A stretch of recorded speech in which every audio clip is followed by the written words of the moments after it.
வணக்கம். பேச்சுவார்த்தை நிகழ்ச்சி மூலமாக மறுபடியும் உங்களை சந்திக்கிறதுல ரொம்ப மகிழ்ச்சி. இன்றைய பேச்சுவார்த்தையில் கலந்து கொள்வதற்காக மார்க்சிஸ்ட் கம்யூனிஸ்ட் கட்சியின் பேராசிரியர் அருணன் அவர்களும், பாரதிய ஜனதா கட்சியின் KT ராகவன் அவர்களும், பதிப்பாளர் பத்ரி சேஷாத்ரி அவர்களும் நம்மோட இணைஞ்சிருக்கிறாங்க. வணக்கம். சென்னை IITயில் சில மாணவர்கள் மாட்டு இறைச்சி திருவிழா நடத்தினாங்க. அதில் பங்கேற்ற ஒருவரான சூரஜ்ங்கிற மாணவர் தாக்கப்பட்டிருக்கிறார். இதை கண்டித்து மாணவர்களும் இளைஞர்களும் IIT வளாகத்தில் முற்றுகை போராட்டம் நடத்துகிறாங்க. அவங்க கைது செய்யப்படுறாங்க. அது தொடர்பான சில டெவலப்மெண்ட்டு. கல்வி வளாக சுதந்திரத்தை மாணவர்கள் தவறாக பயன்படுத்துகிறாங்களா, அல்லது மாணவர்களுடைய நியாயமான மாற்று கருத்துக்களுக்காக அவர்கள் ஒடுக்கப்படுகிறார்களா அப்படின்னு சில கேள்விகளும், இந்தியாவில் பல கல்லூரி வளாகங்களில் நடந்துகிட்டு இருந்த இது மாதிரியான நிகழ்வுகள் இப்போ தமிழ்நாட்டுக்குள்ளேயும் தொடங்கி இருக்குதா அப்படின்னு ஒரு கேள்வி வருது. தமிழ்நாட்டுக்குள்ளே இது போன்ற நிகழ்வுகள் நடக்கவே நடக்காது அப்படின்னு மண்ணுக்குள்ளே தலையை புதைத்து கொண்டிருக்கிற நெருப்பு கோழிகளுக்கு இதிலிருந்து ஏதேனும் புதிதாக தெரிந்து கொள்வதற்கு இருக்குதா அப்படிங்கிற கேள்வி வருது. கல்வி நிலையங்கள் போர்க்களங்களாக மாறிக்கொண்டிருக்கின்றன அப்படிங்கிறது வந்து ஒரு பொதுவான ஸ்டேட்மெண்ட்டாக, வன்முறை இல்லாத ஜனநாயக செயல்பாடுங்கிறது மாணவர்கள் மத்தியில் சாத்தியம் இல்லையா இப்படின்னு பல கேள்விகள் இந்த சம்பவத்தை ஒட்டி இயல்பாக வருது. அதை பற்றி எல்லாம் பேசலாம். ராகவன், நீங்களே தொடங்கி வைங்க. இந்த மாதிரி தாக்குதல்கள்னு ப்ளூரலில் சொல்கிறதா அப்படின்னு தெரியல, அல்லது ஒரு தனி மனிதர் தாக்கப்பட்டதுக்கு இவ்வளோ முக்கியத்துவம் கொடுத்து ஊடகங்கள் பேசணுமாங்கிற கேள்வியோடவே நீங்கள் தொடங்கணுன்னாலும் தொடங்கலாம். ஊடகங்கள் அதுதான், ஊடகங்களே வந்து பல நேரங்களில் ஒருதலை பட்சமாக இருப்பதாகத்தான் நான் நினைக்கிறேன். சரி, தாக்குதல்களா அப்படின்னு சொன்னால் இதில் தாக்குதல்கள்னு தான் சொல்லணும். ஏன்னா இன்னொரு மாணவரும் தாக்கப்பட்டிருக்கிறார், மனிஷ் ஜெயின் அப்படின்னு சொல்லிட்டு. அவரை பற்றி எந்த ஊடகங்கள் பேசினதா தெரியல. ஒட்டால் சிடெண்டன், இது ரெண்டுமே தவறு தான். ஒரு பல்கலைக்கழகத்தில் இது போன்ற நடப்பது ஏற்றுக்கொள்ள முடியாத ஒரு விஷயம். அது இவரை தாக்கினாலும் சரி, அவரை தாக்கினாலும் சரி. அது இப்போ தாக்கப்பட்டதாக செய்திகளில் இருக்கக்கூடிய சூரஜை தாக்கியது மனிஷ் அப்படிங்கிறது செய்திகளில் இருக்கு. ஆனால் அவர் கையிலையும் ஃப்ராக்சர் இருக்கு அப்படின்னு நியூஸ் பார்க்குறோம். வேணும், இப்போ யாருமே அவங்க யார் என்ன பேக்ரவுண்ட்லாம் வேண்டாம், எதுவாக இருந்தாலுமே ரெண்டுமே தப்புன்னு தான் நான் சொல்கிறேன். சூரஜை தாக்கினாலும் தப்பு, மனிஷை இவர் தாக்கினாலும் தப்பு. இது வந்து இதுக்கு ஒரு காரணமும் கூட இருக்குது. நான் மாணவர்களை சொல்வதை காட்டிலும் இந்த அரசியல்வாதிகள் சில நேரங்களில் நீதிமன்றங்களும் கூட இதுக்கு ஒரு காரணம் ஆகிடுதோன்னு தான் தோணுது. சப்ஜெக்டே தெரியாமல் ஃப்ளாரப் பண்ணி விட்டுறது. இன்றைக்கி கேரள முதலமைச்சர் நேற்றைக்கு நம்முடைய முதலமைச்சர்கிட்ட பேசியிருக்கிறாரு அப்படின்னு சொல்கிறாரு. ஆனால் இன்றைக்கி கேரளா நீதிமன்றம் சொல்லுது, நீங்கள் என்ன படிச்சிங்களா இல்லையான்னு கேட்குது. இந்த சட்டத்தை, இந்த ரூலை நீங்கள் படிச்சிங்களா? மதுரை கிளையோட உயர்நீதிமன்றம் படிச்சுதா? எப்படி இந்த மாதிரி ஒரு ஆர்டர் கொடுத்தாங்கன்னே தெரியலையே, எங்கே இது வந்து தடுக்கப்பட்டிருக்கிறது அப்படின்னு கேரளா உயர்நீதிமன்றம் கேட்டிருக்கு. இதே நாளில் ராஜஸ்தான் உயர்நீதிமன்றம் இதை பற்றி வரும்பொழுதும் சொல்லியிருக்குது. அப்போ இப்போ ஒரு ரூலை பற்றி தெரியாமையே இவருடைய இலக்கு எடுத்து வந்தது நரேந்திர மோடி. பினராயி விஜயன் வந்து தெரியாம பேசுறாரு அப்படின்னு சொன்னீங்கன்னா கூட ஓரளவுக்கு பேச முடியும். சென்னை உயர்நீதிமன்றத்தின் மதுரை கிளையில் இருக்கக்கூடிய நீதிபதிகள் செய்யறதையும் அதே மாதிரி சொல்லுவீங்களா? நான் என்ன சொல்றேன், இப்ப நீங்க வந்து என்ன வந்து இந்த மாதிரி கேள்வி கேட்டு நான் நேரடியான பதில் சொல்லுவது, நான் ஒரு வழக்கறிஞரும் கூட. சரி சரி சரி. அதனால இதை நீதிமன்றம் வந்து சரியா தப்பாங்கிறத நான் மேற்கோள் காட்டுவது கேரளா உயர்நீதிமன்றம் சொல்லி இருக்குது. இது என்ன இப்படி கொடுத்துட்டாங்களே, ஆச்சரியமாக இருக்குது அப்படின்னு சொல்லியிருக்கிறாங்க, நம்மளும் பார்த்துருக்குறோம். ஸோ இப்போ வந்து பல பேருக்கு விஷயமே தெரியாமல் எந்த சட்டம் கொண்டு வந்தாலும் சரி, அது நரேந்திர மோடி அரசாங்கம், நரேந்திர மோடி அவர்கள் மீது களங்கத்தை கற்பிக்கணும். It's okay, understandable. எதிர்கட்சிகள் அதை சொல்கிறாங்கன்னு சொன்னால் அவங்களுடைய அச்சம் நியாயம். தமிழ்நாட்டில் பாரதிய ஜனதா கட்சி வளர்ந்து கொண்டு வரும் பொழுது நாங்கள் முன்ன மாதிரி இக்னோர் பண்ணுறக்கூடிய ஃபோர்ஸ் இன்றைக்கி தமிழ்நாட்டில் பிஜேபி இல்லைன்னு தெரியுது. அதனால தான் எதை காட்டிலும் இதை கொண்டு வந்து அதில் வந்து ஒரு அரசியல் தேட நினைக்கிறார்கள். மாணவர்களுக்கு, அதுவும் IIT மாணவர்களுக்கு சட்ட ரீதியான விஷயங்கள் தெரிந்திருக்க வேண்டிய நியாயம் இல்லை. அதை வைத்துக்கொண்டு ஆனால் மீதி பேருக்கெல்லாம் தெரிஞ்சிருக்கணும்ல. இன்றைக்கி ஸ்டாலின் அவர்கள் பெரிய போராட்டம் நடத்தியிருக்கிறாரு. இதில் என்ன இருக்குன்னே படிக்காமல் ஒரு போராட்டம். இந்த போராட்டத்தில் என்ன நியாயம் இருக்குன்னே எனக்கு புரியல. இது உச்சநீதிமன்றம் கொண்டு வந்த உச்சநீதிமன்றம் கொடுத்த டைரக்ஷனில் பார்டர் ஸ்டேட் முழுக்க எல்லாரையும் கன்சல்ட் பண்ணி இந்த மாதிரி ஆல்ரெடி இருக்கு. இது PACயில் ப்ரிவென்ஷன் ஆஃப் க்ரூயல்டி ஆன் அனிமல்ஸோட அதில் ஒரு ரூலை ஃப்ரேம் பண்ணுறாங்க. இன்ஃபேக்ட் ஸ்லாட்டர் ரூல் 2001 ஃப்ரேம் பண்ணியிருக்கிறாங்க. இது மாதிரி பிஎஸ்சில பல ரூல்ஸ் எப்படி அந்த ஆடுகளை மாடுகளை கொண்டு போனலாம் இருக்கு. ப்ராசஸ் எல்லாம் சரி. அந்த விஷயங்களுக்குள்ள திரும்ப போனா திரும்ப 2-3 நாட்களாக பேசி அனைத்து நிகழ்ச்சிகளையும் திரும்ப ரீகலெக்ட் கண்டிப்பா ரீகலெக்ட் பண்ணணும். ஏன் தெரியுமா ரீகலெக்ட் பண்ணணும்? இதோட பின்னணி தெரியாம பேசினதுனால இப்போ நீங்க நீதிமன்றம் கண்டிச்சிருக்கு. இந்த ப்ராசஸ்ல மாநிலங்களுக்கு கலந்து ஆலோசிக்கப்படவில்லை அப்படிங்கிறதுனால எதிர்க்கக்கூடியவர்கள் இருக்கிறாங்க. இது வந்து ஸ்டேட்டுக்கு இதுல ரோலே கிடையாது அப்படிங்கிறது ஃபேக்டான்னு சொல்லுங்கன்றேன். மாநிலங்கள் கலந்து ஆலோசித்து, நான் என்ன சொல்றேன், சுப்ரீம் கோர்ட்டோட அந்த ஆர்டரை பார்த்தாலே தெரியும். இது வந்ததே நேபாளுக்கு அந்த அங்கே கடத்துறதுனால அதுக்கு இப்போ பார்டர் ஸ்டேட்ஸ்லாம் டிஸ்கஸ் பண்ணியிருக்காங்க. அதுக்கப்புறம் 1 மாதம் பப்ளிக் டொமைனில் போடப்பட்டிருக்கு, கருத்துக்கள் வரவேற்கப்பட்டிருக்கு. தெரியாதுன்னு சொல்வது ஏற்றுக்கொள்ளவே முடியாது. இன்னைக்கு அதுவும் மம்தா பானர்ஜி சொல்றாங்க பாருங்க, அதோட அப்பட்டமான பொய் எதுவுமே கிடையாது. ஏன்னா அந்த பார்டர் ஸ்டேட்ல அவங்களும் இருக்கிறாங்க, அவங்க கிட்ட டிஸ்கஸ் ஆல்ரெடி சுப்ரீம் கோர்ட்ல. மம்தா பானர்ஜி, பினராயி விஜயன், நான் என்ன சொல்றேன், இது நீங்க ஒரே ப்ளீஸ் அலோமி, இது வந்து பார்டர் ஸ்டேட் அஃபெக்ட் பண்றதுக்காக தான் இந்த கேசிபிஐலே வந்தது. அதனால வந்து இந்த பார்டர் ஸ்டேட், இந்த அத்தனை ஸ்டேட்டுமே அவங்களோட சஜஷனை கொடுக்க சொல்லுது பார்லிமெண்ட்ல, கோர்ட்ல, சுப்ரீம் கோர்ட்ல கொடுத்துருக்காங்க இவங்க. அதுக்கப்புறம் சென்ட்ரல் கவர்மெண்ட் இவங்களோட சேர்ந்து இவ்வளவு தூரம் நடந்த பிறகு எனக்கு தெரியாது இது அப்படி இப்படின்னு பேசினா அப்பட்டமான அரசியல் தவிர ஒரு ஒன்றும் இல்லை. தமிழ்நாட்டிலையும் கூட கேரளாவிலையும் கூட இது அரசியல் தவிர வேறும் இல்லை. இப்படி அரசியல் செய்பவர்கள் இவன் மாணவர்கள் மத்தியில் இது கொழுந்து விட்டு எரிகிறது. அதற்கு காரணம் புரிந்து கொள்ளாமல் இருந்து, இந்த விஷயத்தை புரிந்து கொள்ளாமலே ஆர் வேண்டுமென்றே மாணவர்களை தூண்டி விட்டு கொண்டிருக்கிற தமிழ்நாட்டில் இருக்கிற சில அரசியல் கட்சிகள். தமிழ்நாட்டில் நடக்கக்கூடிய விஷயங்களுக்கு சில அரசியல் கட்சிகள் தூண்டி விடுது, வீதியில் நடக்குது ரைட்டு, அரசியல் கட்சிகள் தூண்டி விடுது. ஆனால் இது எல்லாமே இப்போ கல்லூரி வளாகங்களுக்குள்ளேயும் வந்துடுச்சு. வீதியில் நடக்கக்கூடிய அனைத்து விஷயங்களும் கல்லூரி வளாகங்களுக்குள்ளே வந்துடுச்சு. கல்லூரி வளாகங்களில் அரசியல் விவாதங்கள் நடக்கும், அரசியல் கூட்டங்கள் நடக்கும்.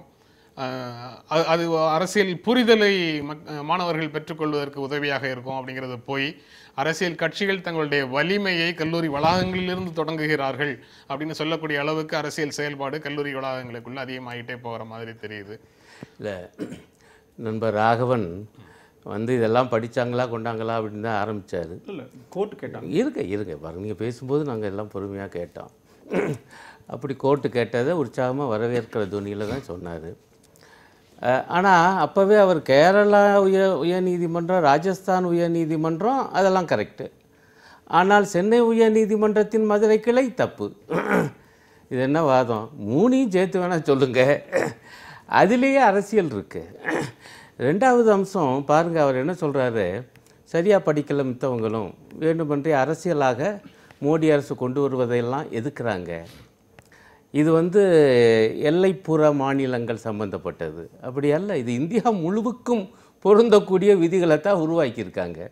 ஏன் எல்லைப்புற மாநிலங்களுக்கு மட்டும்தான் இது பொருந்தும்னு போட வேண்டியதானே? அடுத்த பாயிண்ட் பாருங்கள், அவர் சொல்கிறதுல இது வந்து சந்தைகளை ஒழுங்குபடுத்துறது. நான் என்ன கேட்குறேன், இந்த ஐஐடியிலேயே பாருங்கள் சிக்கல். அரசியல் தலைவர்கள்லாம் ஒழுங்காக படிக்கலைன்னு சொல்கிறார். ஆனால் ஐஐடி மாணவர்கள் என்ன புரிஞ்சு வச்சுருக்காங்க பிரச்சனை? அதாவது கிட்டத்தட்ட எப்படி இருக்குன்னா, டீ தூள் விற்கத்தான் தடை, டீ குடிக்கக்கூடாதுன்னு நாங்கள் தடை விதிக்கலைன்னு சொல்கிற கூத்து, அந்த மாதிரி வேடிக்கை. இதை நடைமுறைப்படுத்தி காட்டியிருக்காங்க இதில் உள்ள முரணை. இப்போ பாருங்கள், மாட்டுக்கறி சாப்பிட்டார்கள் என்பதால் தான் பிரச்சனையே வந்திருக்கு ஐஐடியில். இந்த பிரச்சனை ஏன் வருது? இந்த சூழலில் இப்படி மத்திய அரசு விதிகளை உருவாக்குது. அப்படி என்றால் மாட்டுக்கறி சாப்பிட தடையா? டெஸ்ட் பண்ணுறாங்க. மாட்டுக்கறி சாப்பிட்டதை அவங்க பட்டியெல்லாம் வச்சு இன்றைக்கு டைம்ஸ் ஆஃப் இந்தியாவில் தெளிவாக போடப்பட்டிருக்கு. சூரஜ் என்கிற அந்த மாணவர் இந்த ஏற்பாட்டை செய்தார். அவர் அம்பேத்கர் பெரியார் வாசகர் வட்டத்தை சார்ந்தவர். அவரை தாக்கியவர் ஆர்எஸ்எஸ் உடைய மாணவர் அமைப்பாக ஏபிவிபியை சார்ந்தவர். இன்றைக்கு டைம்ஸ் ஆஃப் இந்தியாவில் வந்திருக்கக்கூடிய செய்தி. அப்படின்னா என்ன சிக்கல்? சாப்பிடக்கூடாது மாட்டுக்கறி, அதுதான் மோடி அரசு சொல்லியிருக்கு. அதை மீறி சாப்பிட்டுவிட்டு பழையபடி இங்கே வந்து சாப்பிட வர்றீங்களா சைவ கேன்டீனில் என கேட்டு தானே அடிச்சிருக்காங்க. அப்போ அவங்க எப்படி புரிஞ்சுக்கிட்டாங்க? இது வந்து இது வார்த்தை ஜாலத்தில் வந்து ஏமாற்றி பிரயோஜனம் இல்லை. இறைச்சிக்காக விற்கக்கூடாது மாடுகளின் எந்த வகையையும், அதுதான் அதனுடைய அந்த விதிகளுடைய தாத்பரியம், அதனுடைய உள்ளர்த்தம். அப்படி இருக்கும்போது இதோடைய அர்த்தம், இதை வந்து இறைச்சி சாப்பிடக்கூடாது என்று தடையை விதிச்சுவிட்டு அப்போ அவங்க என்ன நினைக்கிறாங்க, அப்போ சாப்பிட்டு காண்பிப்போம், அப்படித்தான் இயல்பாக எதிர்ப்பு என்பது கிளம்பும். தடைக்கு எதிரான உணர்வாக இறைச்சி திருவிழா நடக்குது, மாட்டு இறைச்சி திருவிழா நடக்குது. ஆமா, அதுக்கு மாட்டு இறைச்சி திருவிழாவாகத்தான் நடத்தணுமா, அது மாட்டு சந்தையாக நடத்தக்கூடாதா அப்படின்ற வேறு சில கேள்விகளோட அவங்க ப்ரூவ் பண்ணிட்டாங்களே. இப்ப பாருங்க, நண்பர் என்ன சொல்றாரு, இது விற்பனை வாங்குற சமாச்சாரங்கிறாரு, ஆனால் மாட்டு இறைச்சி சாப்பிட்டதுல தான் சாப்பிடக்கூடாதுன்னு தகராறு வருது. இதோடைய அர்த்தம் என்ன, என்ன நடந்திருக்கு? நீங்க பல மாநிலங்கள்ல வெளியில நடந்துட்டு இருந்தது, வேறு சில காரணங்களுக்காக கல்லூரி வளாகங்களுக்குள்ள நடந்துகிட்டு இருந்தது. இப்போ இது போன்ற காரணத்திற்காக எங்களுக்கூட வேற விதமான தொடர்பு இல்லாம இந்த ஊர்ல இருக்குங்கிறத தாண்டி எங்களுக்கு தொடர்பு இல்லை. உங்களுடைய முன்னாள் கல்வி நிறுவனம், நீங்க படிச்ச நிறுவனம், அங்க இது போன்ற நிகழ்வுகள் நடக்கிறத நீங்க எப்படி பார்க்குறீங்க? இங்க வந்து எனக்கு எங்க ஆரம்பிக்கிறதுனே தெரியல. ஏன்னா ஒரு எக்ஸ்ட்ரீம் பொசிஷன்ல இருக்கிறப்ப ரெசல்யூஷன் நோக்கி யாருமே இதை சிந்திக்கிற மாதிரி தெரியல. இப்போ இந்த விஷயத்தில் 2 பாயிண்ட் குவிக்காக சொல்லிடுறேன். இந்த இடத்துல வந்து முதல்ல ஒரு கல்லூரி வளாகத்தில் என்ன காரணமாக இருந்தாலும் அங்கே உள்ளுக்குள்ளே வந்து அனுமதி வாங்கி கொண்டு இந்த மாதிரியான ஒரு போராட்டம் நடந்ததா? இது எல்லா கல்லூரி வளாகத்துலேயும் அதற்கான குறிப்பிட்ட சில சட்டத்திட்டங்கள்னு ஒன்று இருக்குது. இப்போ இந்த மாட்டுக்கறி திருவிழான்னு வைத்துக்கொள்வோம். அதை செய்வதற்கான அனுமதியை அம்பேத்கர் பெரியார் படிப்பு வட்டம் பெற்றதா எனக்கு தெரியல. அது ஒரு உணவு திருவிழாவாக நடக்கக்கூடிய ஒரு சில விஷயங்களுக்கு இந்தந்த உணவு இங்க சாப்பிடக்கூடாது கேம்பஸுக்குள்ளன்னு வளாகத்துக்குள்ள ஏதேனும் தடைகள் இருக்குதா? இருக்காது. இது தடை இல்லை. இங்க அதாவது தடை இல்லாத சூழல்ல இருக்கு. உணவு திருவிழாவாக அதை கொண்டாடுவதில் அனுமதி வாங்க வேண்டிய அவசியம் வருதா? இங்க வந்து ஒரு அரசியல் ஸ்டேட்மெண்ட் விடப்படுது. இங்க பிரச்சனை அதுதான். அப்போ ஒரு அரசியலாக ஒரு போராட்டமோ அல்லது ஒரு ஈவன் சும்மா நடந்து போயிட்டு வரதோ எதுவாக இருந்தாலும் ஒரு கல்லூரி வளாகத்தில் அதற்கான ஒரு சில அனுமதியை பின்பற்றணும். ஒன்று. ரெண்டாவது, இப்போ உண்மையில் பார்த்தீங்கன்னா இந்த நேரம் என்ன, ஐஐடியில் இன்றைக்கு விடுமுறை. பத்ரி, இந்த அடிப்படையான விஷயங்கள்லேருந்தே முடிச்சுட்டு அதை ஒவ்வொரு ஸ்டெப்பாக போகலான்னு நினைக்கிறேன்.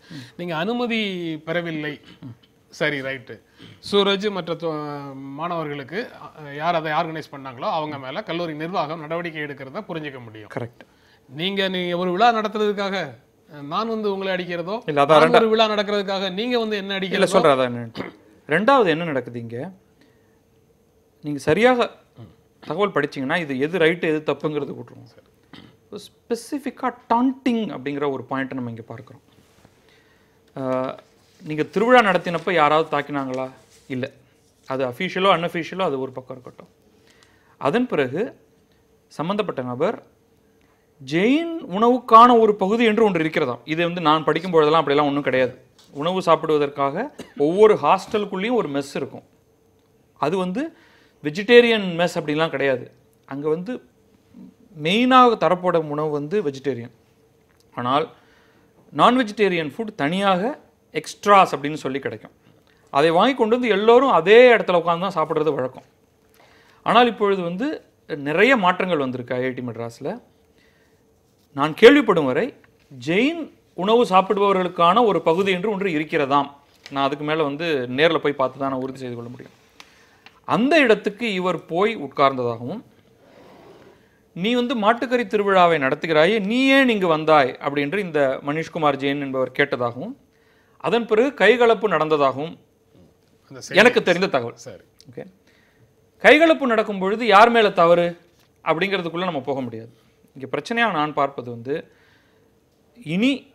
இப்பொழுது மட்டும் இல்லை, இனி வரக்கூடிய காலங்களிலும் கண்டென்ஷியஸ் இஷ்யூஸ், சர்ச்சைக்குரிய விஷயங்கள் இருதரப்பாக புரிந்து கொண்டு எல்லா பல்கலைக்கழகங்களையும் எல்லா கல்லூரிகளையும் பிரச்சனையாக மாறும். அதுல வந்து கிரவுண்ட் இருக்கா இல்லையாங்கறத எப்படி பாக்குறது? அது தேவையே இல்லை.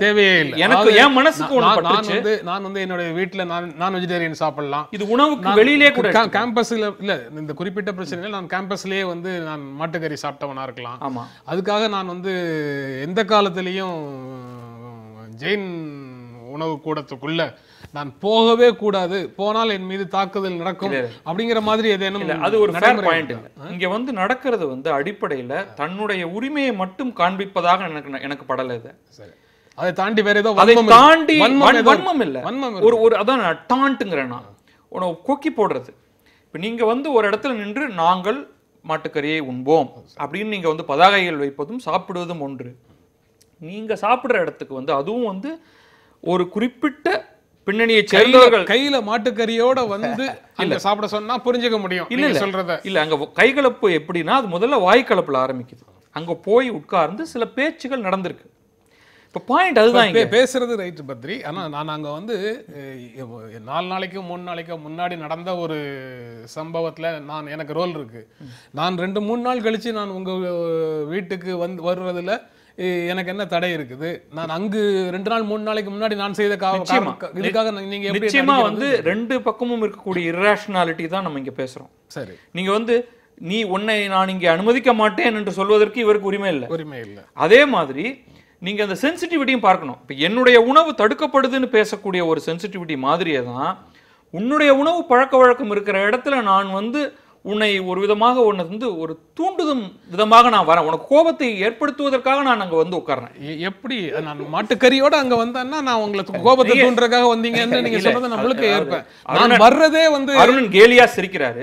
நீங்க நியாயமாக யோசிச்சு பாருங்க. ஐயா நீங்க பேராசிரியரா இருந்திருக்கீங்க, இதுல வந்து நீங்க ஒரு டாண்டிங்கிறது இல்லன்னு நீங்க நினைக்கிறீங்க. நான் பேசும்போது சொல்றேன், நீங்க பேசுங்க. நான் இதுக்கு பேசல. பேச்ச எதுவா இருக்கும் அதனால இல்ல நீங்க அப்படி சொல்லலாம். ஏன்னா இங்க பாயிண்டே அதுதான். அருணன் வந்து ஒரு கோர்ட்ல வந்துட்டாரு, கேடி ராகவன் ஒரு கோர்ட்ல இருக்காரு. நான் என்ன பண்றது இங்க? இதை உண்மையான விஷயத்துக்குள்ள பேசுறதுக்கான விருப்பம் இருக்கிற மாதிரியே தெரியல எனக்கு. அதனாலதான் நீங்க திரும்ப திரும்ப நாம வேற எதையோ பேசிட்டு இருக்கோம். இங்க பிரச்சனை வந்து ஐஐடி மாணவர்கள், ஐஐடியில் இருக்கிறவர் வந்து தெருவில் வந்து ஒரு வழிப்பறி செய்கிறாரு, ஐஐடி மாணவர் வழிப்பறி. இதுதான் நம்ம பேச வேண்டிய தலைப்பா? 2 நபர்கள் ஒருத்தர் அடிச்சுக்கிறாங்க. ஒருத்தர் அடிக்கிற மாதிரி அதுல இல்ல. நீங்க அப்படி சொல்லலாம். இல்ல ஃபேக்ட் என்னன்னு நீங்க பாருங்க. நீங்க உண்மையில 2 பேர் ஹாஸ்பிட்டல்ல இருக்காங்க, அது உண்மையா? அது வெரிஃபை பண்ணப்பட்டதா?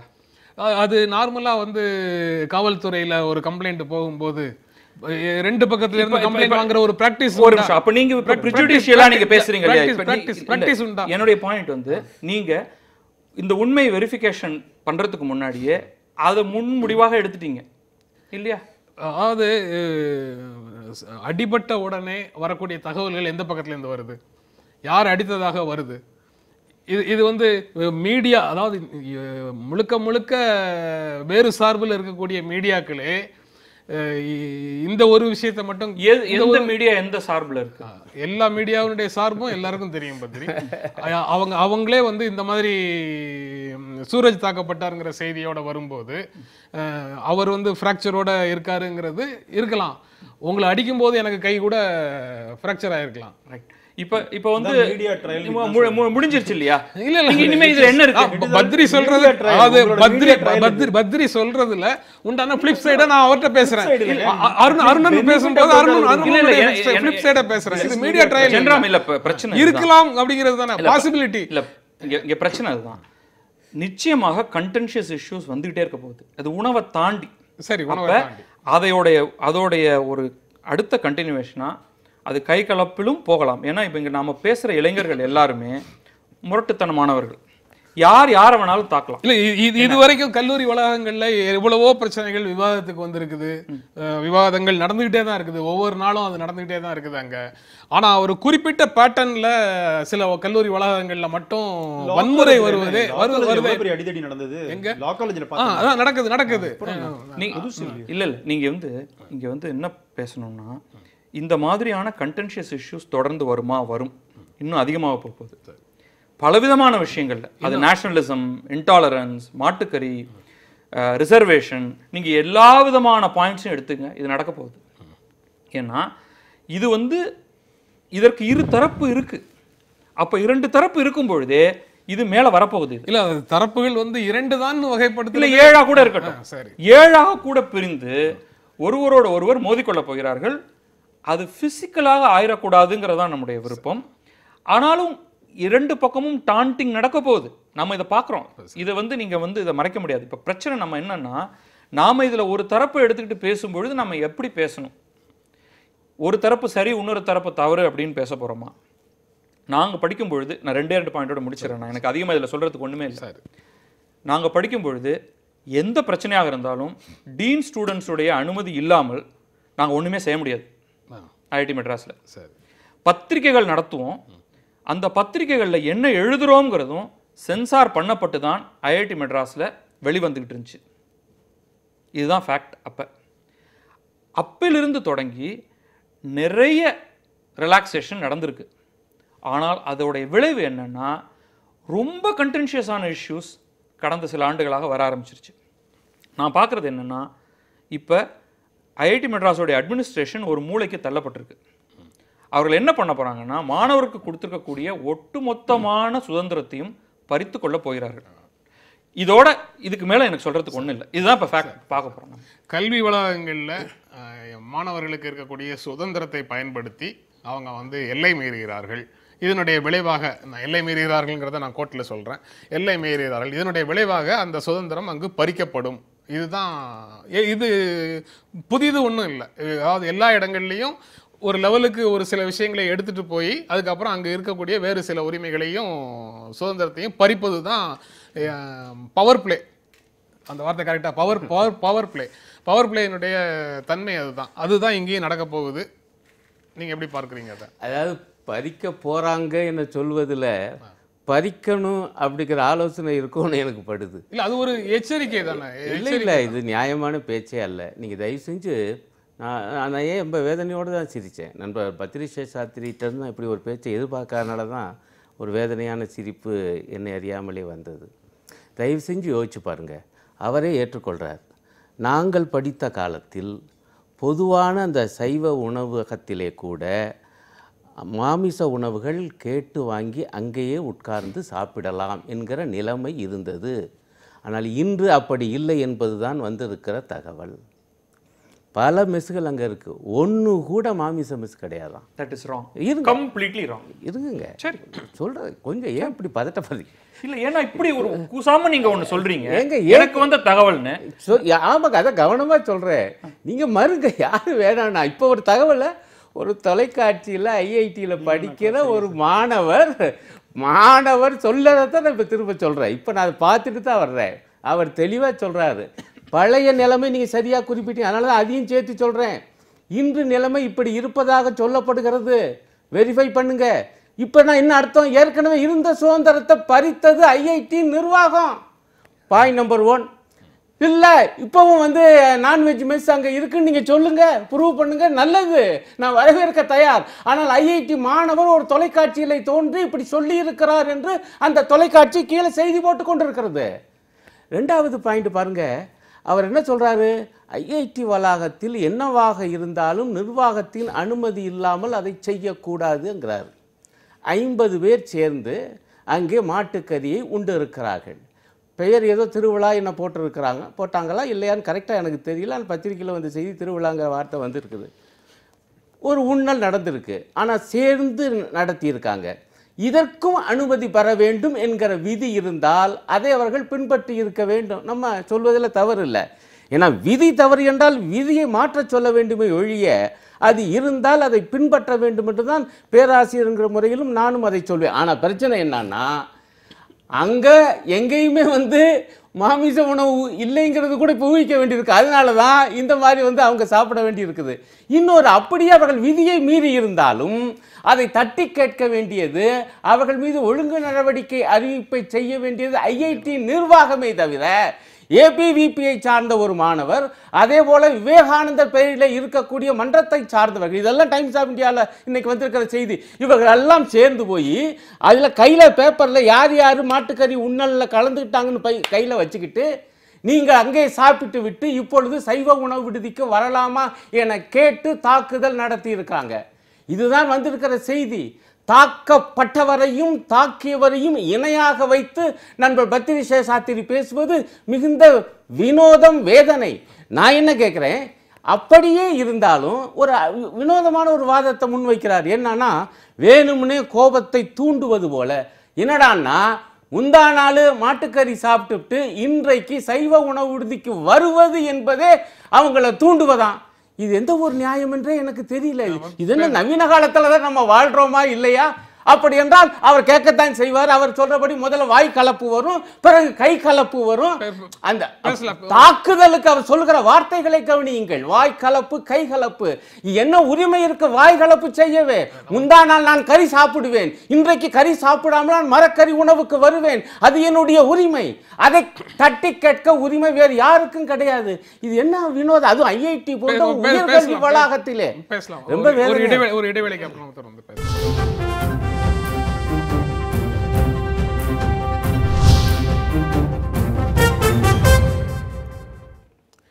ஐஐடி சென்னை வளாகத்தில் நீங்கள் உங்களுடைய காலத்தில் அப்போவும் நான்வெஜ்ஜுக்குன்னு தனியாக எதுவும் மெஸ் கிடையாது, வெஜிடேரியனுக்குன்னு தனியாக மெஸ் கிடையாது, எல்லாம் ஒரே இடத்துல இருக்கும். வேணும் அவங்களுக்கு வேணுங்கிறத எடுத்துட்டு ஒரே வளாகத்துக்குள்ள ஒரே மெஸ்ஸுக்குள்ள சாப்பிடணும்னா பேசிக் ப்ளஸ் எக்ஸ்ட்ரான்னு இருக்கும்.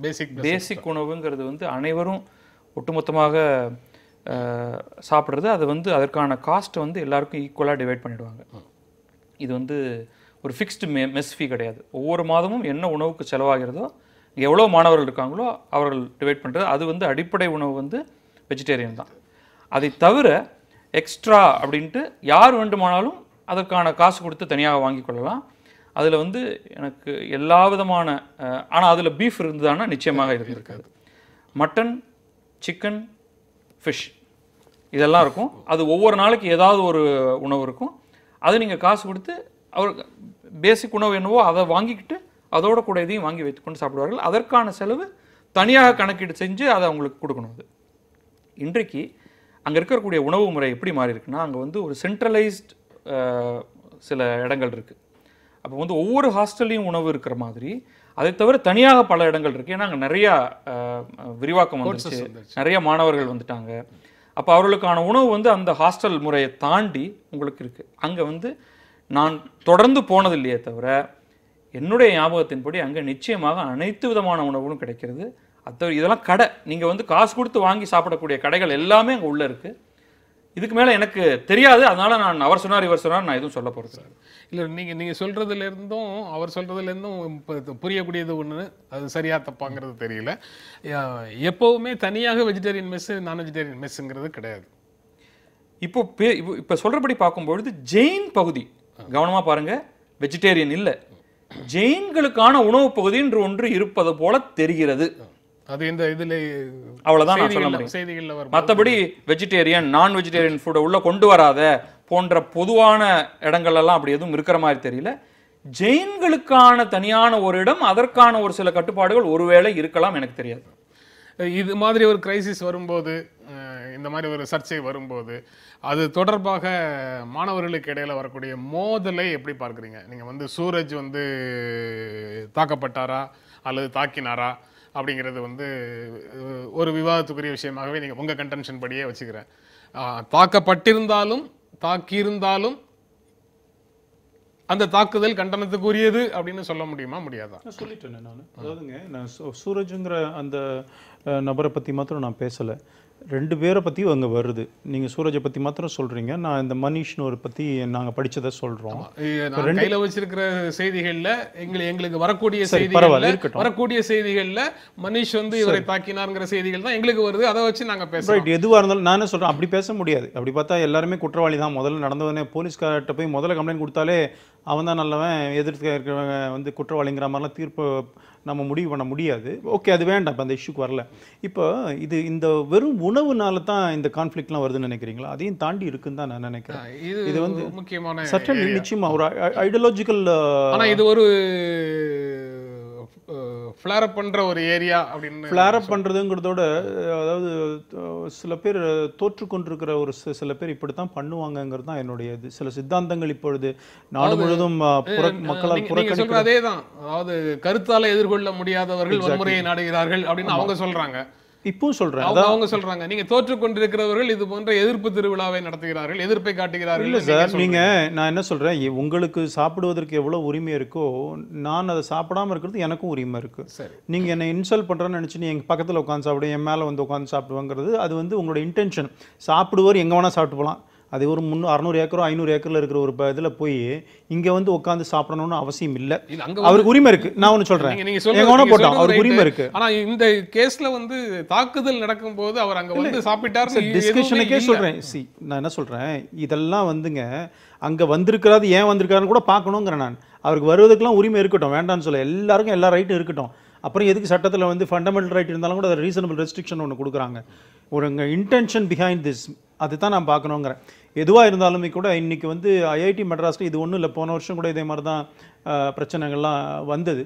இந்த பிரச்சனைகள் வருவதற்கு என்னை பொறுத்த வரைக்கும் இன்றைக்கு வந்து எல்லா இடத்துலையுமே இந்த சித்தாந்தத்தை இருப்பவர்கள் அதே ஸ்டூடெண்ட்டாலேயே மறுக்கப்படுகிறார்கள். இந்தியா முழுக்க ஜேஎன்யூலையும் பார்க்குறோம், எல்லா இடத்துலையும் பார்க்குறோம்.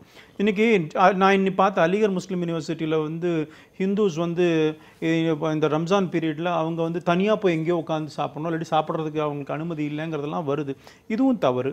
ஆனால் நீங்கள் பிராண்ட் பண்ணுறீங்க பாருங்கள். இந்த தம்பி வந்து இந்த மனிஷ் அவர் வந்து ஏபிவிபியும் கிடையாது, ஆர்எஸ்எஸும் கிடையாது.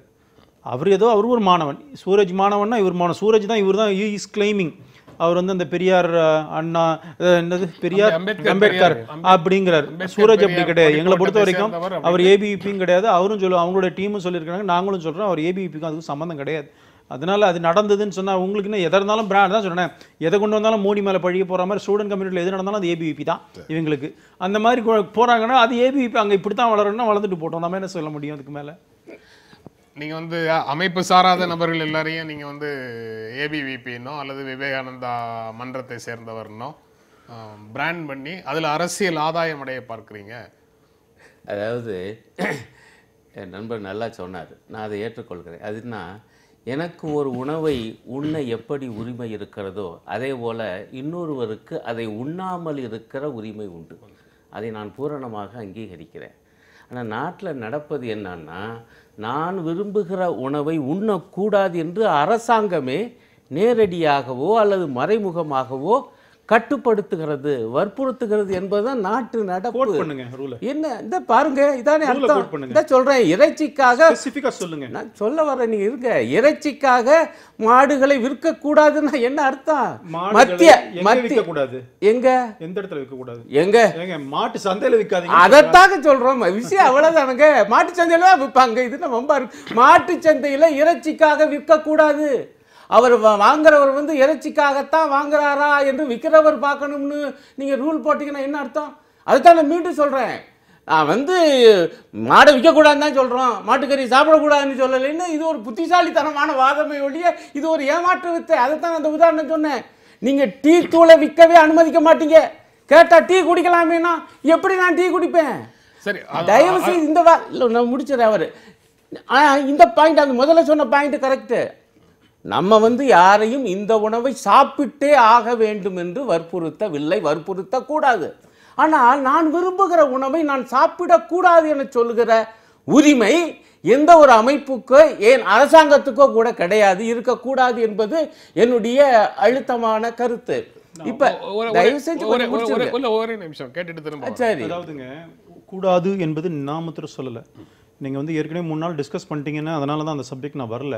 இந்தியாவில் இருக்கிற 29 மாநிலங்களில் 24 மாநிலங்களில் அதாவது பசுவதை தடுப்பு சட்டம் இருக்குது, இன்க்ளூடிங் தமிழ்நாடு. 76ல் தமிழ்நாட்டில் இருக்குது, பாண்டிச்சேரியில் இருக்குது, காஷ்மீரில் பனிஷபிள்.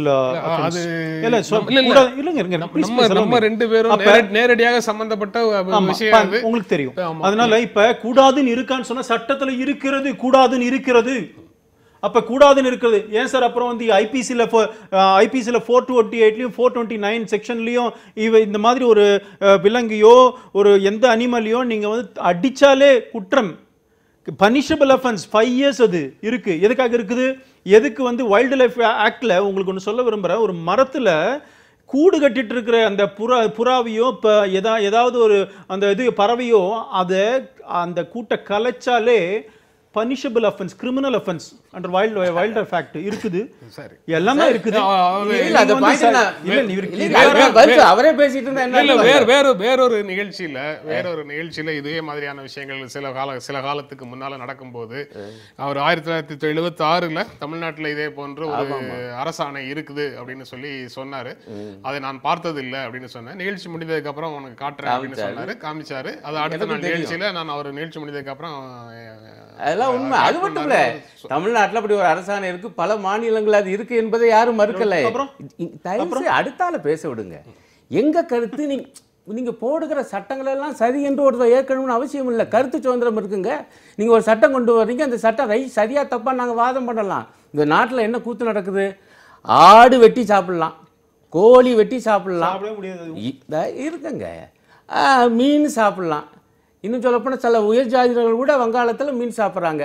இதெல்லாம் சாப்பிடலாம்.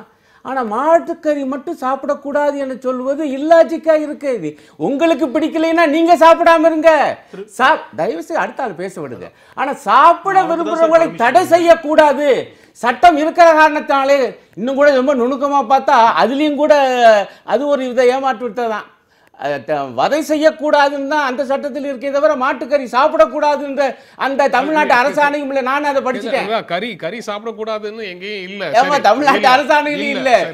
ஆனால் மறைமுகமாக அந்த வேலையை செய்கிறார்கள். இப்பொழுது அது மேலும் தீவிரப்படுத்துகிற வேலையிலே மோடி அரசு இறங்கி இருக்கு. இது நியாயமற்றது.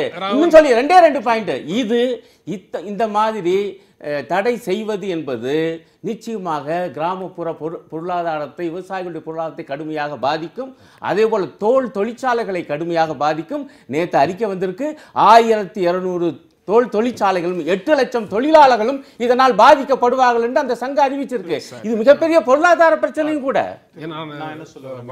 கல்லூரி வளாகங்களுக்கு இவருக்கு கொஞ்சம் நான் ரீஜாயிண்டர் கொடுக்கணும். பாருங்க, சட்டம் நீங்க போட்டா நான் ஃபாலோ பண்ணமா? அப்படி கிடையாது. சட்டம் போட்டா ஃபாலோ பண்ணி தான் ஆகணும். அது பார்லிமெண்ட்ல டிஸ்கஸ் பண்றாங்க. உங்களுடைய நீங்க ஃபாலோ பண்ண கூடாதுன்னு சொல்லல, அந்த சட்டம் தப்புன்னு சொல்ற கருத்து உரிமை எனக்கு இருக்குங்கிறது நீங்க நீதிமன்றத்துல சேலஞ்ச் பண்ண பண்ண முடியும். 76ல தமிழ்நாட்டுல வந்த சட்டத்தை நீங்க சேலஞ்ச் பண்ண முடியும், நீதிமன்றத்துல சேலஞ்ச் பண்ண முடியும். எவ்ரி ஆப்ஷன் பண்ணி வந்து அந்த சட்டத்தை திரும்ப பெறுக அப்படின்னு சொல்லி ஒரு போராட்டத்தை நடத்துங்க. நான் என்ன கேக்குறேன், அந்த வழிமுறையில ஒண்ணுதானே இந்த மாதிரி விஷயங்கள். இங்க பாருங்க, போராட வேண்டாம்னு யாரும் சொல்லலங்க. நான் என்ன சொல்றேன், நீங்க யார் என்ன கேட்பது அப்படின்னா சட்டத்துல இருக்குது. நான் என்ன சொல்றேன், கான்ஸ்டிடியூஷன் அசெம்பிளில பத்திலாம் டிஸ்கஷன் வந்திருக்கு. ஆர்டிகல் 48ல இது வேணும், பேன் இருக்கு, இருக்கு. இன்னைக்கு 24 மாநிலத்துல சார் நீங்க சாப்பிடறத பத்தி பேசுறீங்க. நான் சொல்றேன் 24 மாநிலத்துல இந்தியாவில பசு வதை தடுப்பு சட்டம் இருக்கு. அந்த பசுவை வதை பண்ணா அது உடனே ஆக்ஷன் எடுக்கணும்னு இருக்கு. இன்னைக்கு எந்த கவர்மெண்ட்டும் அதை இம்ப்ளிமெண்ட் பண்ணல, ஃபாலோ ஒழுங்கா நிறைவேற்ற மாட்டேங்கிறாங்க, தமிழ்நாடு உட்பட. நீங்க தப்பான்னு கேக்குறீங்க. தப்பு. பசுவை கொலை செய்வது தமிழ்நாட்டுல தப்பு. சரி, சட்டப்படி அந்த சட்டத்தை நடைமுறைப்படுத்த வேண்டியது யாரு? அரசாங்கம். வேற யாரும் இல்ல. கண்டிப்பா வேற யாரும் இல்ல. அரசாங்கம் 2 பாயிண்ட்ல பேசுறேன். இப்போ அரசாங்கம் பண்ணணும். அதை நான் வந்து ஒரு கல்லூரி மாணவர்கள் காலமும் செய்ய முடியாது. கல்லூரி மாணவர்கள் செய்ய முடியாது. வீதியில் இருக்கிற குழுக்கள் செய்ய முடியாது. கையை உடைக்கிற வீதியில் இருக்கிற குழுக்கள் செய்ய முடியாது. கண்டிப்பா செய்ய முடியாது. கையை உடைக்கிறதுக்கு அந்த சுர்ஜித்துக்கும் ரைட் இல்ல, சுர்ஜித் அடிக்கிறதுக்கு மனிஷ்க்கும் ரைட் இல்ல. அவ்வளவுதான், ரெண்டும் உண்மைதான். சரி, அதாவது மீண்டும் அதே தான் சொல்ல வரேன். வந்திருக்கக்கூடிய செய்திகள்லாம் பார்த்தா சூரஜ் தான் கடுமையாக தாக்கப்பட்டு கண் வீங்கி அந்த காட்சியை நீங்க பார்க்கலாம். அடிபட்டவரையும் அடித்தவரையும் ஈக்குவலாக பேசுகிற வினோதம் தான் இங்கே நடந்துகிட்டு இருக்கு. நிகழ்ச்சியோட இறுதி பகுதிக்கு வந்துட்டோம். நீங்கள் அப்போ பேசும்போது குறிப்பிட்டது வந்து கிட்டத்தட்ட இது போன்ற பல மோதல்கள் எதிர்காலத்தில் பல்வேறு காரணங்களுக்காக நம் சமூகத்திற்குள்ளே நடைபெறும் அப்படின்னு சொல்கிறீங்க. கல்லூரி வளாகங்களுக்குள்ள, கல்லூரி வளாகங்களுக்கு வெளியில் அப்படின்னு நடக்கும். அப்போ அது கிட்டத்தட்ட ஒரு சிவில் வார் அப்படிங்கிற லெவலுக்கா, அல்லது உதிரியாகவே பல தாக்குதல்கள்ங்கிற அளவுக்கா? இந்த தாக்குதல்ங்கிறத வந்து நடக்கக்கூடாது. அது தடை செய்யறதுக்கு வலிமையான முயற்சிகளை வந்து அந்த கேம்பஸ் ரெஸ்பான்சிபிள் யாரோ அவங்களும் செய்யணும், சட்டம் ஒழுங்கும் செய்யணும். இப்போ நான் உதாரணத்துக்கு அமெரிக்காவை எடுத்துக்கிட்டேன்னா எக்கச்சக்கமான கண்டென்ஷியஸ் இஷ்யூஸ் இருக்கு இல்லையா. இப்போ உதாரணத்துக்கு அபார்ஷன் எடுத்துப்போம், ப்ரோ லைஃப் ப்ரோ சாய்ஸ்னு. அனைத்து கல்லூரிகள்லையும் இது பற்றிய விவாதங்களும் கடுமையான கண்டனங்களும் திட்டல்களும் எல்லா விதமான வசைப்பாடல்களும் நடக்கும். ஒரு கட்டத்தில் இதற்கான அடிதடி நடந்திருக்கு. அப்போ அங்கே லா அண்ட் ஆர்டர் வந்து அவங்க யாரெல்லாம் தகராறில் ஈடுபட்டாங்களோ அவங்கள பிடிச்சி எடுத்துகிட்டு போவாங்க. அதே மாதிரி மத சின்னங்களை கேலியாக்குவதும் அதை வந்து அதை ஆர்ட் ஃபார்மில் வெளியிடுவதும் நடக்கும், அதை எதிர்ப்பதும் நடக்கும். அதோடைய வேறு வடிவம் தான் நம்ம இங்கே பார்க்குறோம். அதெல்லாம் நடக்காது அப்படின்னு நாளைக்கு சொல்லவே முடியாது, இன்னும் அதிகமாக நடக்க போகிறது. இப்போ நமக்கு தேவை வந்து இதை ஒழுங்குபடுத்துவதற்கான ஒரு கோட் ஆஃப் கான்டக்ட். எப்படி வந்து எங்களுடைய எதிர்ப்பை நாங்கள் எந்த மாதிரி செய்வது, எந்த இடத்தில் செய்வது, எப்படி செய்வது, என்ன முன் அனுமதியோடு செய்வது, அந்த எதிர்ப்புக்கு எதிர்ப்பை எப்படி பதிவு செய்வது, அது அனைத்து கல்லூரிகள்லையும் அனைத்து பல்கலைக்கழகங்கள்லையும் நியாயமாக அதை எப்படி செய்வது, அப்படி எதிர்ப்பில் ஈடுபடுபவர்கள் எந்த விதத்திலையும் பாதிக்கப்படக்கூடாது, அவர்களை வந்து கல்லூரியை விட்டு டிஸ்மிஸ் பண்ணுறது இதெல்லாம் செய்யாமல் முடிந்தவரை ஒரு வித்தின் அந்த ஒரு நாகரிகமான ஒரு வழிமுறைக்குள்ள அதை எப்படி செய்வது அப்படிங்கிறத பார்க்கணும். வன்முறை இல்லாம ஜனநாயக செயல்பாடுகளை கல்லூரி வளாகங்களுக்குள்ள உறுதி செய்யணும்.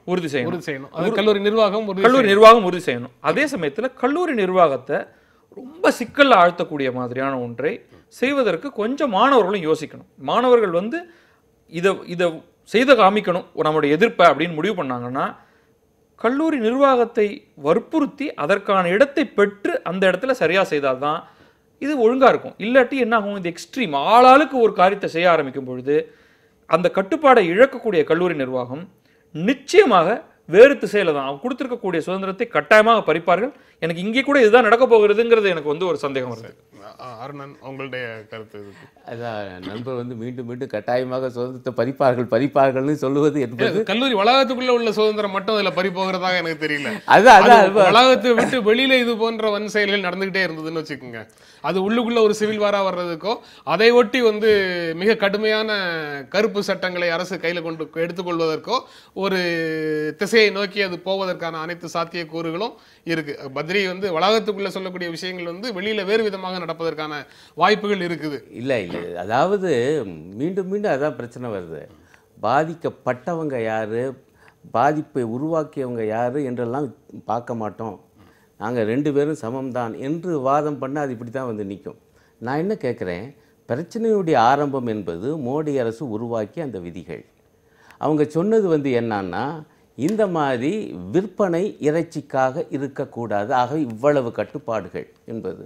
அதனுடைய நோக்கம் வந்து மாட்டு இறைச்சியை உண்ணக்கூடாது என்பதுதான் என்பதை புரிந்து கொண்ட சென்னை ஐஐடி மாணவர்களில் ஒரு சில, அநேகமாக ஒரு 40 பேர் 50 பேரோ நாங்கள் மாட்டுக்கறி சாப்பிடுவது எங்கள் உணவு எங்கள் உரிமை என்று சாப்பிட்ருக்காங்க. இதுதான் பிரச்சனை. இதுவே செய்தது தவறு என்று இதுவரை ஐஐடி நிர்வாகம் சொன்னதாக எந்த பத்திரிகையிலும் எந்த ஊடகத்திலும் செய்தி அல்ல.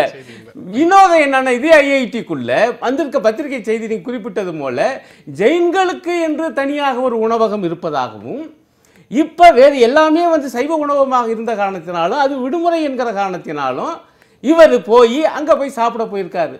ஆனால் ஒரு சில பேர் கையில் லிஸ்ட்டோடு வந்து நீதானே இதெல்லாம் நடத்தியது, அப்படி மாமிசத்தை சாப்பிட்ட நீ இங்கே வரலாமா என சொல்லி தகராறு செய்து அடித்திருக்கிறாங்க. இல்ல விஷயம் அதான், இதுதான் அடுத்த கட்டமாக என்ன நடக்கும். இல்ல வர்றேன். இப்படி என்றால் இல்ல, இப்படி வரும்போது முதல்ல செய்ய வேண்டியது என்ன, தாக்குதல் தொடுத்த அந்த மாணவர்கள் மீது நிர்வாகம் ஒழுங்கு நடவடிக்கை எடுக்க வேண்டும், அதே போல அரசும் ஒழுங்கு நடவடிக்கை எடுக்க வேண்டும். இதை தவிர மிச்சதெல்லாம் பேசி என்ன அர்த்தம்? ரெண்டாவது கருத்து என்பது, இதில் ஏதேனும் பிரச்சனைகள் இருக்குமேனா உட்காந்து பேசணும். உதாரணமாக எனக்கு நல்ல ஞாபகம் இருக்குங்க, மதுரையில், நான் பேரை குறிப்பிட விரும்பலை, மதுரையில் ஒரு கல்லூரி, அந்த கல்லூரியை சார்ந்த அந்த தாளாளர் அந்த குடும்பம் வந்து சைவ உணவு, ஆகவே அவங்க என்ன பண்ணாங்கன்னா கல்லூரியில் அசைவ உணவே உண்ணக்கூடாது, நான்வெஜ் மெஸ்ஸே அங்கே கிடையாது. மாணவர்கள் பெரிய போராட்டம் நடத்தி பேச்சுவார்த்தை நடத்தி அரசு தலையிட்டு பிறகு என்னாச்சு என்றால் வழக்கம் போல பல கல்லூரிகளில் இருப்பது போல வெஜ் மெஸ் நான்வெஜ் மெஸ்ன்னு வந்தது. இப்போ நான் அண்ணாமலை பல்கலைக்கழகத்தில் எம்காம் படித்தவன், அங்கெல்லாம் மிக தெளிவாக சைவ மெஸ் தனியாக இருக்கும், அசைவ மெஸ் தனியாக இருக்கும், அதே டிவைடிங் சிஸ்டம் தான். இப்படித்தான் நாங்கள் பார்த்து வந்திருக்கோம். ஆனால் எங்களுக்கெல்லாம் எட்டாக்கணியாக இருந்த ஐஐடி அங்க என்னென்ன வினோதம் நடக்குது என்று டைம்ஸ் ஆஃப் இந்தியா போன்ற பத்திரிகை, அது எதிர்க்கட்சி பத்திரிகை இல்ல, அங்க அதுல வரும்போதுதான் நமக்கு இதெல்லாம் தெரிகிறது. இது என்ன நியாயம்? மாணவர்களோட நிர்வாகம் பேசணும், அவங்களுடைய கோரிக்கையை கேட்கணும். அசைவ உணவு உண்ணும் மாணவர்களுக்கு அந்த உரிமையை ஐஐடி நிர்வாகம் அங்கீகரிக்க வேண்டும். அதெல்லாம் வந்து அடிப்படை. அதோட சேர்த்து நீங்க சொன்னது வன்முறையில் ஈடுபட்ட நடவடிக்கை எடுக்கணும். உங்களுடைய இறுதியான கருத்து? என்னுடைய இறுதியான கருத்து, இந்த மாதிரி போராட்டங்களுக்கு பர்மிஷன் வாங்கி பண்ணட்டும். நீங்கள் பர்மிஷனே வாங்க மாட்டேன், எனக்கு உரிமை இருக்கிற எல்லாத்துக்குமே நான் ஏற்கனவே சொன்னேன், ஃபண்டமெண்டல் ரைட்டுன்னா தர் இஸ் ரெஸ்ட்ரிக்ஷன். இல்ல அந்த பெர்மிஷன்ங்கிறது அது நீங்க திருவிழா அதே டைம்ஸ் ஆஃப் இந்தியால சின்ன பெர்மிஷனோட நடத்தணுமா வேண்டாமாங்கிறத அந்த கல்லூரி வளாகங்கள் தீர்மானிச்சுக்க முடியாதான்னு கேக்குறேன். நீங்க கல்லூரிக்குள்ள வந்து என்ன விதி இருக்கோ அதை மாணவர்கள் செயல்படுத்த போறாங்க. விதிகளை மாணவர்கள் செயல்படுத்தலைன்னா மாணவர்கள் மீது ஒழுங்கு நடவடிக்கை கல்லூரி எடுக்க போகுது. அதுல வந்து அதை நீ அப்படித்தான் பண்ணணும் இப்படித்தான் பண்ணணும் நம்ம சொல்வதற்கு என்ன இருக்கு? நாம ஒண்ணும் இல்லைங்க, எல்லா கல்லூரியிலையும் ஆர்ப்பாட்டமோ போராட்டமோ ப்ரோக்ராம், ஆர்ப்பாட்டம் போராட்டம் கூட விடுங்க, ஏதாவது பாசிட்டிவா ப்ரோக்ராம் நடந்தாலும் கூட அங்க யார்கிட்ட பர்மிஷன் வாங்கி தானே ஆகணும். எனக்கு உரிமை இருக்கிறது சார். இந்தியன் கான்ஸ்டிடியூஷன்ல உரிமைகளை மாத்திரம் சொல்லல சார், ஆர்டிகல் 51ல உங்களுடைய கடமையை சொல்லியிருக்கான். ஒவ்வொரு மனிதனுடைய கடமைகள் என்ன இந்த நாட்டுக்குன்னு சொல்லியிருக்கிறாங்க. அதுல இதெல்லாம் எல்லாமே வருது. அதனால வெறும் ரைட்டை மாத்திரம் கிளைம் பண்றது இல்ல, ரைட்டுக்கு பின்னாடி உங்களை ரைட் வர்றதே த்ரூ கடமையில தான் ரைட்டே. கல்லூரி வளாகங்கள்ல மாணவர்களுடைய கடமை படிக்கிறது இல்ல பாசிட்டிவா எத்தனை படிக்கிறதோட சேர்ந்து வேறு சில விஷயங்களையும் கற்பதற்கான முயற்சியில அவங்க சில விஷயங்களை எதிர்கொள்றதுல சில சிக்கல்கள் இருக்கு. இல்லைங்க, இப்ப கூட சொல்றேன், இது சாப்பிடலாமா வேண்டாமா, இந்த ரூல் ரைட்டா தப்பா டிஸ்கஸ் பண்றது தப்பே கிடையாது. இது டெமோக்ரஸி, இது கண்டிப்பா டிஸ்கஸ் பண்ணணும். ஆனால் இந்த மாதிரி செய்யறேன்னு போய் அவுட் ஆஃப் ஒன்னால கண்ட்ரோல் பண்ண முடியாத ஒரு விஷயத்தை செய்யாதீங்கன்றேன். நீங்க கண்ட்ரோல் பண்ண முடியும், உங்களுக்கு கண்ட்ரோலை வைக்க முடியுமா என்ன வேணா டிஸ்கஸ் பண்ணிக்கோங்க. முடியாதுன்னா தூண்டுகின்ற வேலைகள் நடந்ததுன்னா இந்த மாதிரி பிரச்சனை கலவரம் தான் வந்துட்டு நிக்குது. அண்ட் மோரோவர் இப்போ அவங்க தேர் லூசிங் பேட்டில், அதனால அந்த ஒரு அவுட் ஆஃப் ஃப்ரஸ்ட்ரேஷன் இப்படி எங்க பார்த்தாலும் சில இடத்துல இப்படி பண்ணிட்டு இருக்காங்க. மொத்தமா தோத்து போனது அப்புறம் முட்டுருவாங்க. அதெல்லாம் நடந்து முடியும். பேட்டில் யாரு லூஸ் பண்றாங்க யாரு லூஸ் பண்ணல அப்படிங்கறது வந்து காலம் சொல்லும். பத்ரி, இந்த ஏபிவிபி பார்வையில் அவங்க நாட்டுக்கு சேவை செய்யக்கூடிய விஷயங்களை கல்லூரி வளாகங்களில் கற்றுக்குறாங்க. ஏபிஎஸ்சி பார்வையில் அவர்கள் படிக்கிறதோடு சேர்ந்து கற்றுக்கொள்ளக்கூடிய விஷயங்களை கல்லூரி வளாகத்துக்குள்ளே கற்றுக்க போகிறாங்க. இடையில ஏதேனும் முரண்பாடுகள் எதுவும் வந்தாலும் அது வன் செயல்களுக்கு போகாமல் கல்லூரி நிர்வாகம் ஒரு மெக்கானிசத்தை உருவாக்கணும் அப்படிங்கிறத நீங்கள் சொல்கிறீங்க. ஜனநாயக செயல்பாடுகள் இருக்கணும், அது தடுக்கப்படக்கூடாது. ஆனால் அதற்கு வந்து மாணவர்களும் ஓரளவு கட்டுப்பாடு நடந்துக்கணும். ஒரே ஒரு பாயிண்ட் மட்டும் நான் சொல்லிடுறேன். ஐஐடி வளாகத்துக்குள் அசைவ உணவு சாப்பிடுவதற்கு எனக்கு தெரிந்தவரை எந்த தடையும் இல்லை. அதான் இல்லாத ஒரு தடை இருப்பதாக உருவாக்கி கொண்டு போராடுவதுங்கிறது வந்து நியாயமற்ற. அசைவ உணவு வேற, இங்க மாட்டுக்கறிங்கிற விஷயம் வேற. இந்த பேச்சுவார்த்தையில் கலந்து கொண்டு உங்களுடைய கருத்துக்களை பகிர்ந்து கொண்டதற்கு எங்கள் நெஞ்சார்ந்த நன்றி. மீண்டும் சந்திப்போம். நன்றி, வணக்கம்.